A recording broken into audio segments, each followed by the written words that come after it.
हरि ओम नमो भगवते वासुदेवाय नमः।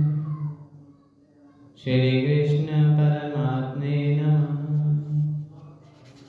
श्री रामकृष्णाय नमः।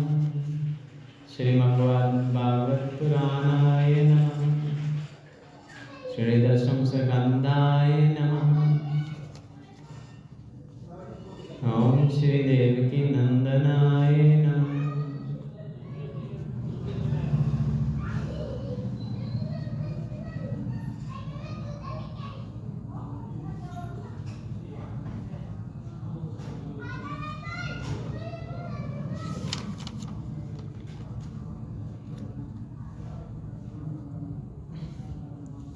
जब श्लोक अग्रस्त श्लोक में कहा जाता है, जब शिव तीसर नयन उगारा निर्खत काम भयो जरिछारा। प्रस्तुत श्लोक में भगवान शिव ने जब कामदेव को जलाकर भस्म कर दिया था, तब उसकी पत्नी रोती हुई कहने लगी, मुझे मेरा पति चाहिए। तो भगवान शंकर ने कहा, तुम्हारा पति कामदेव द्वापर में कृष्ण का पुत्र बनेगा और शांबासुर के घर तुम भोजन बनाने का काम करना, वहां तुम्हें तुम्हारा पति मिल जाएगा। प्रद्युम्न जी ने बड़े होकर शांबासुर का वध करके पत्नी को लेकर श्री द्वारका धाम में आ गए। प्रद्युम्न जी वहां से गए और आए, तब तक श्री कृष्ण के 16,107 विवाह हो चुके।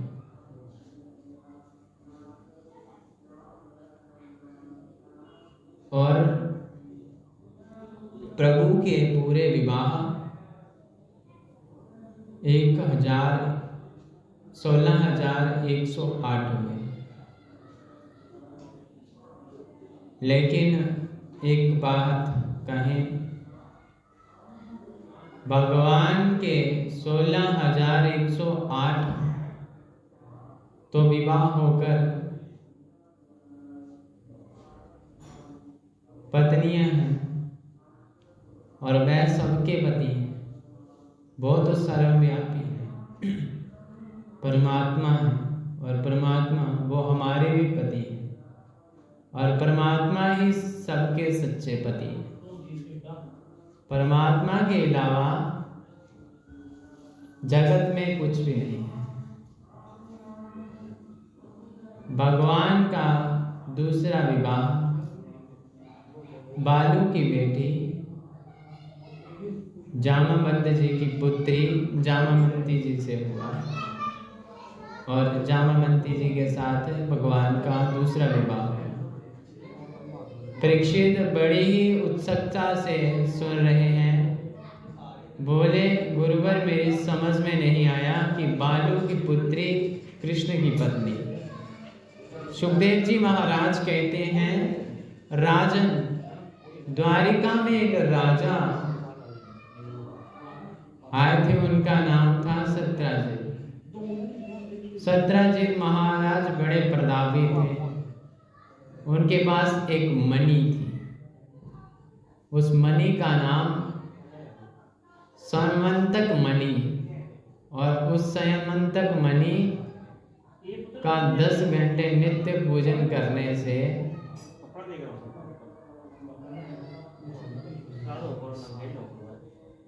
और नित्य पूजन करने से 10 घंटे पूजन किया जाए तो समय तक में 8 बार सोना रोज निकलता था। और 8 बार सोना, आप 8 बारी बात समझो, 8 तोले नहीं, 8 बार सोना है स्वर्ण की मणि से जितना चाहे नित्य प्रति प्रकट होता है। एक दिन सत्राजित राजा उस मणि को अपने गले में पहनकर श्री कृष्ण की सभा में आए तो भगवान सीमित हास्य में कहते हुए बोले सत्यराजित से, आपके घर में कुल कितने सदस्य हैं? सत्यराजित बोले, एक मैं हूँ, एक मेरी वृद्धा पत्नी है, और एक छोटा भाई है प्रसेन है, और एक मेरी इकलौती पुत्री है सत्यभामा। भगवान बोले, इसका मतलब तो घर में तुम कुल मिलाकर 3.5 प्राणी हो। बस इतना छोटा सा परिवार और इतना स्वर्ण देने वाली मणि रखते हो, क्या करोगे इतने सोने का? यदि तुम चाहो तो मणि हमारे खजाने में जमा कर दो, इससे प्रजा को बहुत संजोग प्राप्त होगा। कृष्ण ने मणि के लिए नहीं, मणि अपने लिए नहीं मांगी, समाज के कल्याण के लिए मांगी, सब लोगों के हित के लिए मांगी। और दुर्भिक्ष पड़ेगा तो उसमें लोगों की सहायता होगी। सत्यराजित ने कहा, प्रभु क्षमा करें, मैं मणि नहीं दे सकता। भगवान ने कहा, आपकी चीज है, हम ज्यादा नहीं कह सकते हैं। सत्यराजित मणि लेकर चले गए। आज उनके भाई प्रसेन ने मणि को पहन लिया और प्रसेन उस मणि को पहनकर जंगल की ओर शिकार करने गए, और कहीं वहां किसी शेर ने प्रसेन को मारकर मणि को छुड़ा लिया। उधर से जा रहे थे जामावंत जी, बालू रूप जामावंत। जामावंत ने शेर को मारकर मणि ले ली और अपनी बेटी को खिलौना समझकर खेलने के लिए दे दी। सत्यराजित ने सोचा, किसने मेरे भाई को मारकर मणि को हथिया लिया। फिर उसने सोचा, परसों श्री कृष्ण ही मुझसे मणि मांग रहे थे, मैंने मना कर दिया, इसलिए उन्होंने मेरे भाई को मारकर उससे मणि छीन ली होगी, छुड़ा ली होगी। इतना बड़ा कलंक लगा दिया उसने प्रभु पर। भगवान को आज रात्रि भर नींद नहीं आई। कायर से कभी कारी कोई चीज होती है, कायर से वो व्यर्थ का कलंक है। परमात्मा कभी किसी को कलंकित नहीं होने देते। ये प्रयास हमेशा करो। भगवान ने गर्गाचार्य जी से पूछा, गुरुजी मैं तो जानता भी नहीं, प्रसेन को मैंने कभी देखा नहीं, और ये कहते हैं कि उसको मैंने मार दिया। मेरे पास ये आवाज आई है कि ये ऐसा क्यों हुआ। मेरी जन्म कुंडली में जरा देखिए। उनके कुल पुरोहित गर्गाचार्य जी बोले,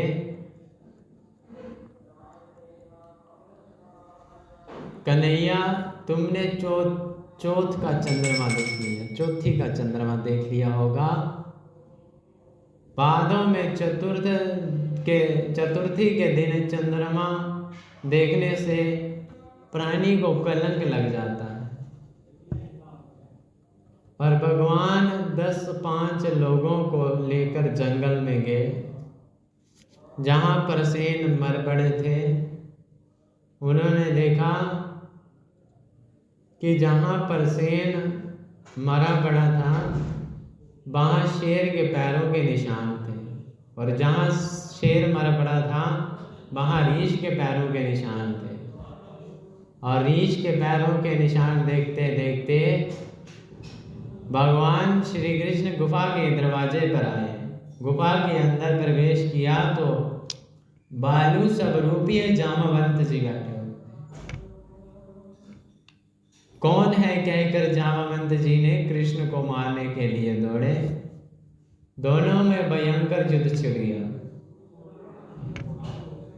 युद्ध करते करते जामावंत जी की नस नस ढीली हो गई। जामावंत जी बोले, बस बस मैं समझ गया प्रभु, आप तो मेरे राम ही हो। भगवान राघवेंद्र ने जब रावण को मारकर आए तो अपनी पूरी सेना से कहा, आज मैं आपको कुछ देना चाहता हूँ, मांगो।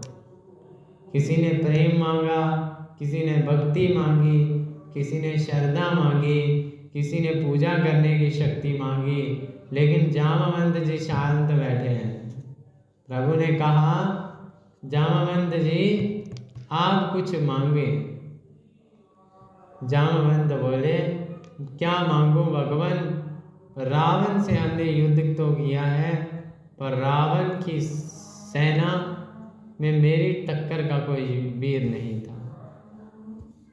अब आप देना ही चाहते हो तो जरा ऐसा वर दो कि हमारा आपस में युद्ध हो,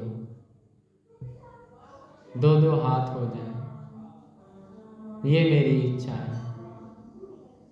देखो, कहते हैं देखो तो सही मेरे प्रभु में कितना बल है।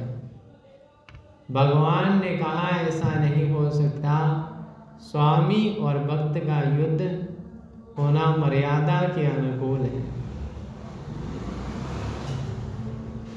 अनुकूल नहीं है, पर तुम्हारी अभिलाषा को मैं पूर्ण करने के लिए जरूर करूंगा। इसलिए प्रभु ने इशारा कर दिया कि मैं द्वापर में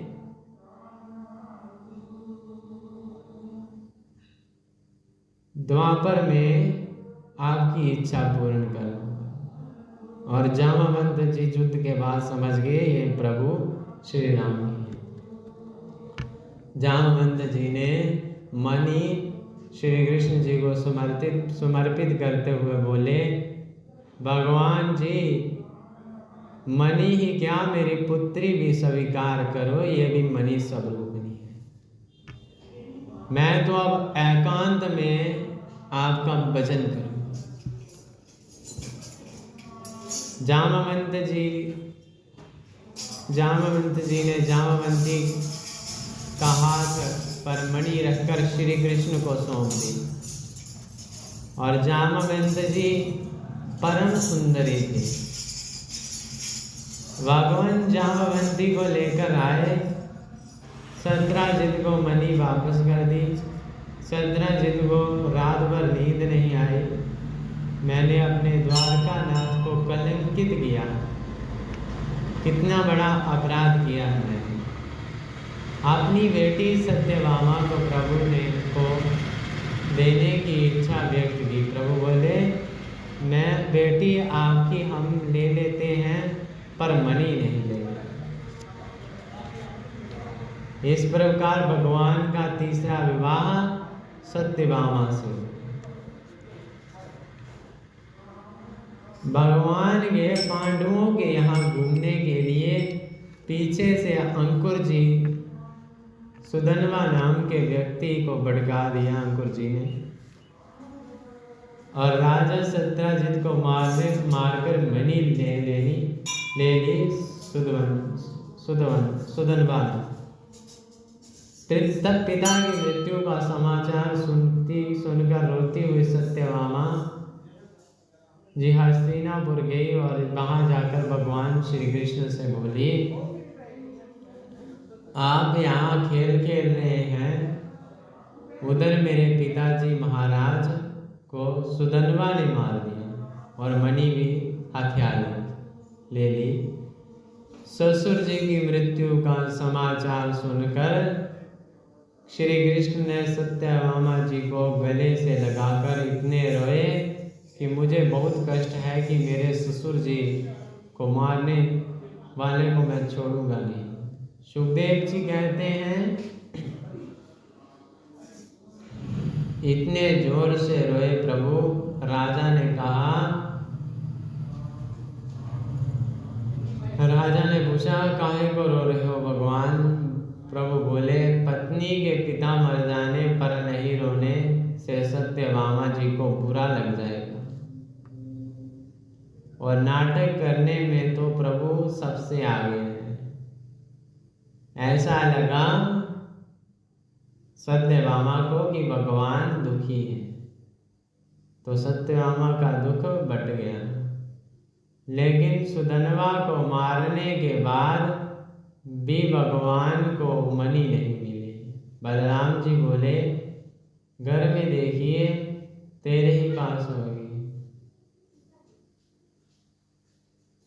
और कन्हैया बोले, अच्छा, चौथी का चंद्रमा देखा है इसलिए ये मणि का बड़ा कलंक लगा है। श्री अंकुर जी के पास में मणि थी, उसको मिल गई। अंकुर जी को प्रभु ने दंडित किया, पर मणि आप ही रखो।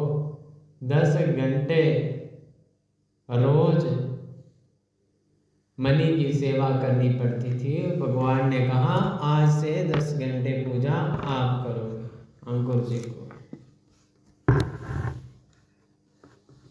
और प्रभु कहते हैं, लेकिन जितना भी सोना इसमें से निकलेगा वो तोलकर हमारे खजाने में दे जाना। भगवान अर्जुन को लेकर घूमने जा रहे थे वन में। वहां एक सावली सलोनी नारी को देखा। जमुना के किनारे परम सुंदरी एक स्त्री बैठी थी, एकदम समाधि धारण की हुई। अर्जुन ने उस स्त्री से पूछा, आप कौन हैं? नितांत निर्जन वन में अकेली क्या कर रही है? उस स्त्री ने कहा, मैं सूर्य की पुत्री हूँ, जमराज की बहन हूँ, मेरा नाम कालिंदी है। मैं श्री कृष्ण को पति रूप में वर्ण करने के लिए तपस्या कर रही हूँ। अर्जुन बोले, वो तो मेरे रथ पर बैठे हैं। अर्जुन ने जमुना का हार कृष्ण के हाथ में सौंपकर मंत्र पढ़ दिया और भगवान का चौथा विवाह कालिंदी से हो गया। बिंद और अरविंद नाम के 2 राजा भाई हैं। दोनों की परम लाडली बहन का नाम मित्रवता, परम सुंदर। 5वां विवाह मित्रवता से। नगरजित नाम के एक राजा हैं। उनके यहाँ 7 बैल हैं, बलशाली बैल, बड़े जोर वाले, ऐसा पराक्रमी कि मनुष्य से ज्यादा बुद्धिमान। और राजा ने कहा, जो इन 7 बैलों को की नाक में एक साथ नकेल डाल देगा उसको मैं अपनी बेटी दे दूंगा। कृष्ण ने ऐसा किया और 6वां विवाह नगर जी के साथ हुआ। इनका नाम सत्यावी था। और एक राजदेवी नाम की पराक्रमी स्त्री है, राज संभालती है स्वयं। राजा देवी की पुत्री का नाम है भद्रा। 7वां विवाह भद्रा से हुआ। मध्य देश के राजा की बिटिया का नाम था लक्ष्मण। 8वां विवाह श्री कृष्ण का लक्ष्मणा के साथ हुआ। ये श्री कृष्ण की 8 कठिनाइयां कहलाई गई, प्रमुख पत्नी। और एक और पराक्रमी राजा थे भौमासुर, जो भूमि से पैदा हुए थे, इसलिए उनका नाम भौमासुर पड़ा। और भौमासुर ने अपने बल का दुरुपयोग किया और कभी कभी मैं किसी व्यक्ति का धन चुरा लेता और धन का दुरुपयोग करता है और अपने बल का दुरुपयोग करता है। मैंने कहा था ना, यदि विवेक साथ में नहीं है तो धन ऐश्वर्य व्यक्ति को बिगाड़ देता है। विवेक के तो साथ में होना ही चाहिए। भौमासुर ने अपने बल का दुरुपयोग किया और बड़े बड़े राजघरानों में जाता और राजकुमारियों को हरण करके ले आता। मन में यह संकल्प कर लिया कि जब ये राजकुमारियां 20,000 हो जाएंगी तो एक साथ विवाह कर लूंगा। 16,100 राजकुमारियां को उसने बंदी बना दिया। भगवान के पास सूचना गई, देवताओं ने कहा, क्योंकि देवताओं की माता अदिति के कुंडल और वरुण का छत्र भी उसने चुराया था। भगवान सत्यभामा को साथ लेकर भौमासुर के पास गए। बड़ा विचित्र युद्ध उसके साथ में छिड़ गया। भौमासुर कृष्ण के हाथों मारा गया। प्रभु ने भौमासुर को के कारागृह में प्रवेश किया और कारागृह में 16,100 राजकुमारियों को देखा और प्रभु के नेत्र आंसुओं से भर गए और सोचने लगे कि अब ये राजकुमारियां जाएंगी कहाँ? दुनिया का कोई भी राजकुमार इनसे विवाह नहीं करेगा, कहेगा भौमासुर के कारागृह में बंद थी, वहां से छूट कर आई। और इनके माता पिता भी इन्हें स्वीकार नहीं करेंगे। इन राजकुमारियों के सामने तो केवल 2 ही रास्ते थे, जहां तो ये सभी आत्महत्या कर लें